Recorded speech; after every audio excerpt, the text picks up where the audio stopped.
కొత్తేడాది పండుగ, భోగి పండుగ, సంక్రాంతి పండుగ, కనుమ పండుగ మన గివ్వే ఇప్పుడు. కానీ దేశమంతా జరిగే పండుగ అంతటికెళ్ళి ఆడికొచ్చే పండుగోటి రాబోతుంది. దీనికోసం ఏండ్లకెళ్ళి ఎదురు చూస్తున్నారు లక్షల మంది. హౌ అయోధ్య రామ మందిరం పండుగే.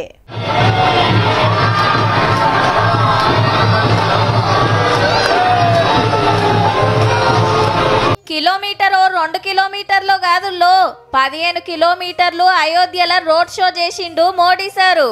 పువ్వుల జల్లుడు, ఆటగాళ్లతోటి వెల్కమ్ చెప్పుడు నడిచింది.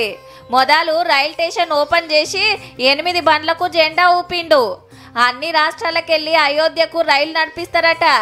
అటెనక కొత్త గాలి మోటార్ డిపో ఓపెనింగ్. 380 కోట్లు పెట్టి 178 ఎకరాలల్లా 20 నెలలనే ఖతర్నాక్ గట్టిండ్రు. మళ్ళా ఉత్తరప్రదేశ్ ముఖ్యమంత్రి యోగి సార్ తోటి కలిసి అంతా తిరిగిండు ప్రధానమంత్రి సారు.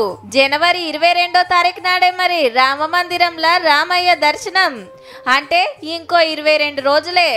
దేశం అంతటికెళ్ళి మఠాధిపతులు, పీఠాధిపతులు, పెద్ద పెద్దోళ్ళు మస్తు మంది వస్తారాయే.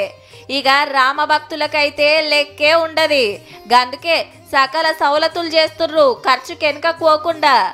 అయోధ్యను సింగారిచ్చే పనులు జోరుగా నడుస్తున్నాయి. అయితే 22వ నాడు అందరు టీవీలలోనే చూడుర్రి.